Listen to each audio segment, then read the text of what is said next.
Once upon a time, there was a stage between messy finger painting and teenage rebellion. It was called the pre-teen era. Think Forever 21, awkward braces, silly jokes. Well, that era is very quickly disappearing. Today, that weird in-between phase of exploration and innocence is very quickly being replaced by Olaplex, contour kits, and Sephora wishlists. But why? Let's have a look at the rise of mini adults, because this is certainly what preteens are becoming. They are very quickly just bypassing that whole stage and just going very quickly to just adults. Like, there's not even a teenage era anymore. We are going straight to adulthood. We look at things like skincare brands, for example, The Ordinary, Recipe, and Drunk Elephant, which were very niche staples for adults with skin concerns, and now they're everyday for these kids. These things have now become holy grails for 9, 10, 11, 12-year-olds. And it's not just about playing anymore, it's about performance, and it's about mimicking adulthood. They're no longer playing dress up, they're no longer going out to play with their friends. Instead, they are now gaining this algorithm-approved identity way too early. They are neck deep in aesthetics, even more so than some adults right now, I would say. It seems like I've covered before, a lot of adults are now actually starting to want to go away from the world of social media and the digital pressures that there are. And we're starting to see that people are actually making a bit of a change in the way that they use the online world. But with kids, they are still very much new to this. They're getting their new phones, they're starting to get Instagram accounts, TikToks, and they're starting to post on there as well. And so they're experiencing this new online world for the first time. So let's watch a video. I just died a little.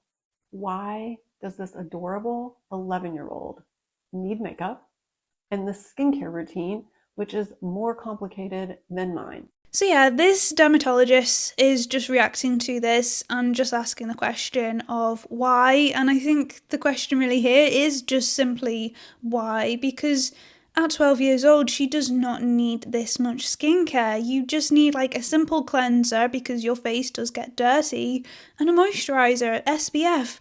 That's it. That's literally all you need. You don't need retinol. You don't need all these crazy products that you can't even really pronounce properly at the age of 12. And of course, there's been lots of spoof videos about these as well, so let's watch one of them.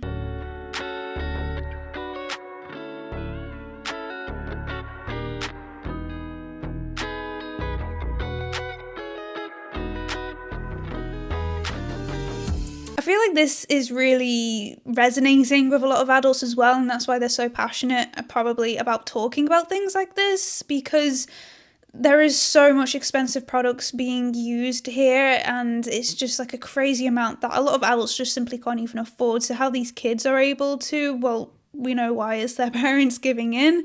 But it's like, we did just have, orange cakey makeup, blue eyeshadow, and really questionable eyebrows. We did not just jump straight to the glamorous stage. But then again, we didn't have what they do now.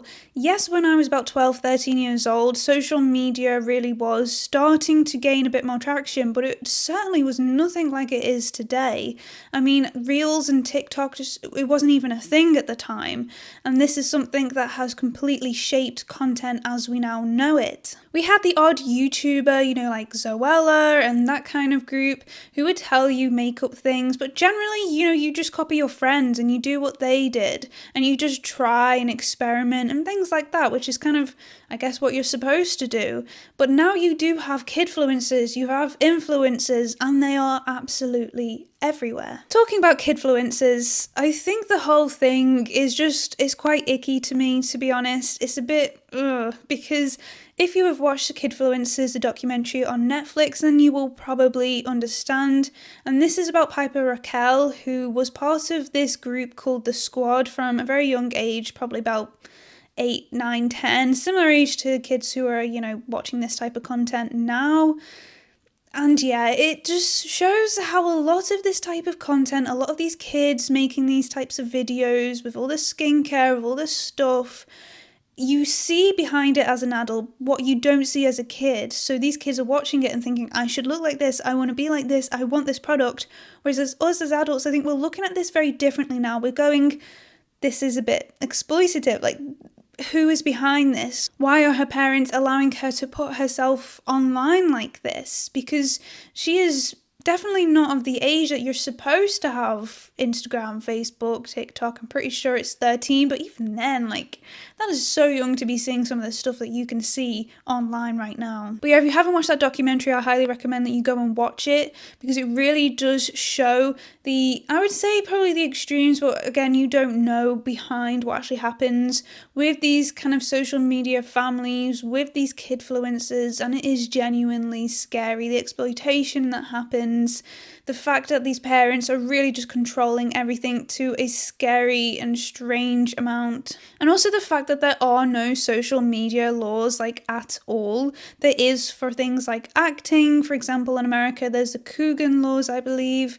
I'm not exactly too sure what there is in the UK, but there are laws to protect children in entertainment. But when it becomes online and in the online space, it's like the Wild West. It's uncontrollable because anyone can just have a phone, they can put anything on there, they can put their kids on there if they want. So you see what I mean by it being a little bit icky, a little bit like weird, and I think this rise in the skincare content by kidfluencers as well is just, yeah, it's all part of that. However, there is an alternative view of parents who just say, well, why not? I should be able to do whatever I want. My kids should be able to do whatever they want with my permission. Let's watch. Don't you think it's odd how y'all obsessed with little girls?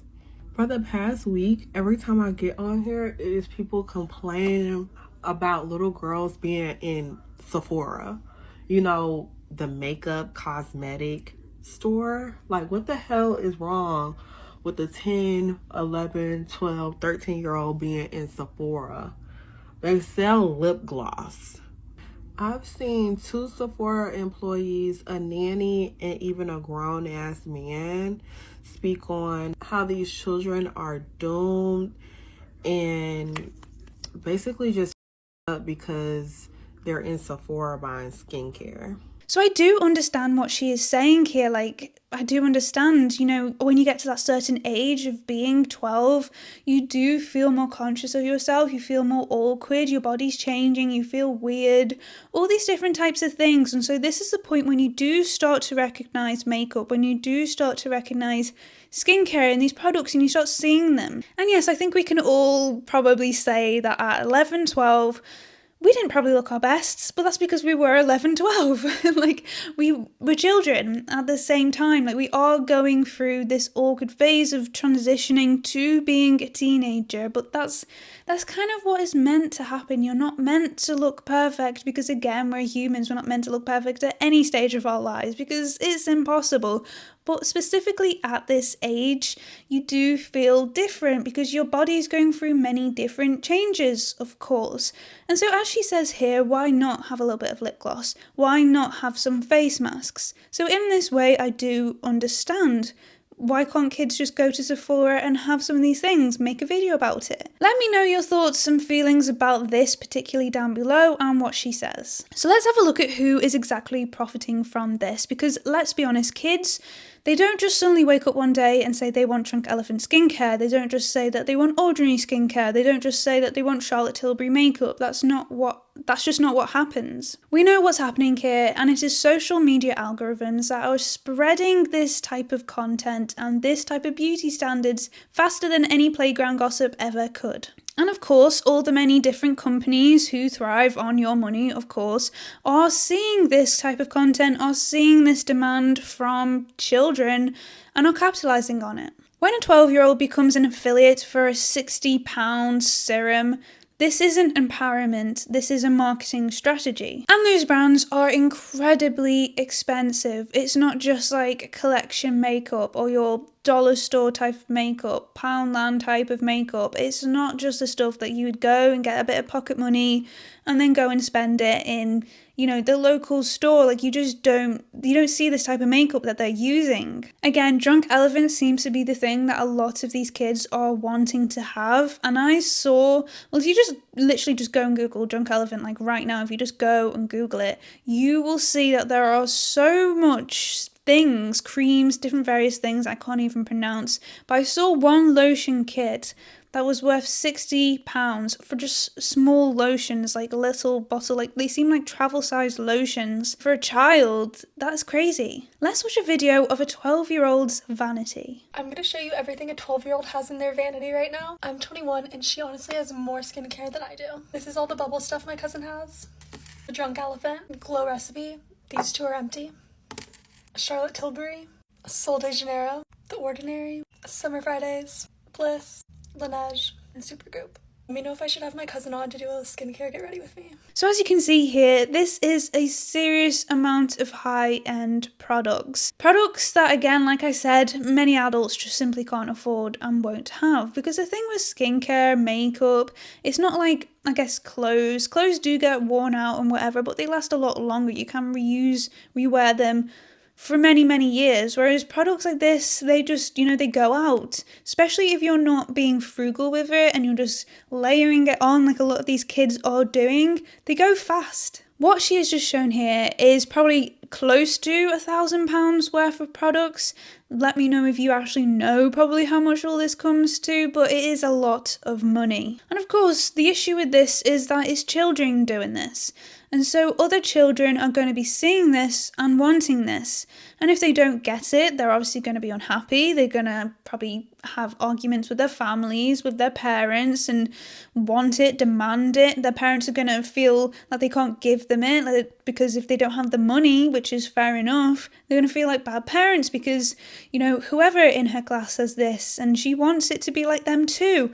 So then she's going to feel left out. I'm saying she, but, of course, boys can have these skincare routines and products as well. But let's be honest, it's mainly young girls that we're seeing doing this. But worst comes to worst, like, these children could even be getting bullied for not having these types of products, for not having these high-end products like everyone else does. So let's have a look at the cost. So obviously there is a lot of cost to this, as we just looked at. Literally the financial cost is a major player in this, but also physically, because what a lot of children and adults as well don't understand is using products like retinol on your skin when you're that young is really going to harm your skin barrier. It's not actually going to do anything good for you. In fact, it's going to do the complete opposite. The emotional risks of this as well are also much deeper. When children skip developmental phases, they do then start to lack in the development of self-esteem because they're not building it organically. They grow up performing and not necessarily knowing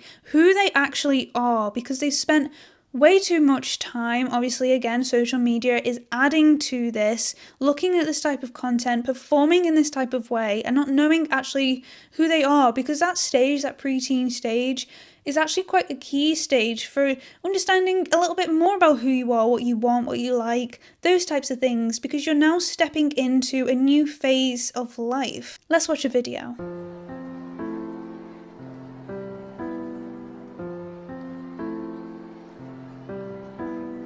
Yeah, a 47-step skincare routine and worrying about wrinkles is like the very bottom list of things that children should be worrying about, but they are. They are looking at this content and they are worrying about it. And of course they are, because they're seeing flawless skin, they are seeing these filters and not realizing that it's a filter.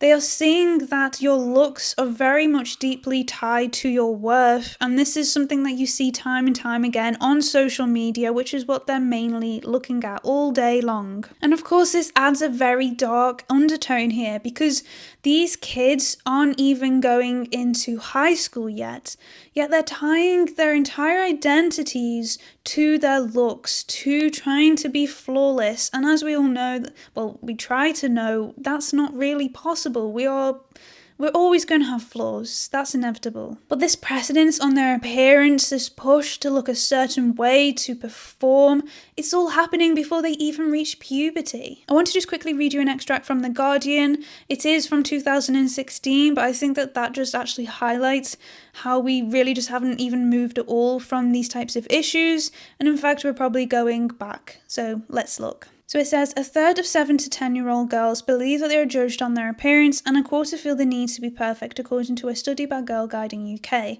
The charity's annual Girls' Attitudes Survey, published on Tuesday, found that girls were suffering from a crisis in body confidence, with 61% of those aged 7 to 21 feeling happy with how they look, down from 73% in 2011. The study, the largest annual research of its kind, suggests that girls as young as 7 feel under pressure to be pretty. More than a third, 35% of 7 to 10-year-old girls agreed that women were rated more on their appearance and their abilities, and 36% said they were made to feel their looks were their most important attribute. It does really feel quite regressive, I think the correct word is. It just feels like we're really just taking a step back.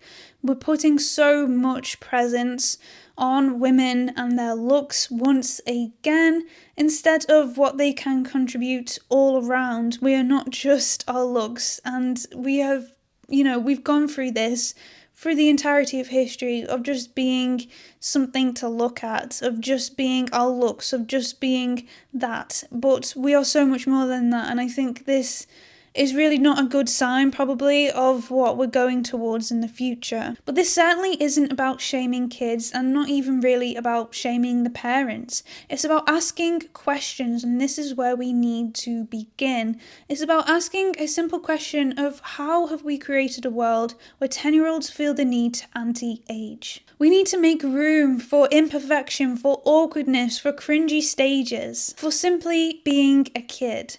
Preteens don't need perfect skin, they just need time. The death of preteens isn't just about skincare, it's actually about what we've forgotten, which is that childhood isn't a brand. It's not content, it's a wild, beautiful, unfiltered mess, and it deserves to exist. Thank you so much for watching this video. I hope that you found it interesting.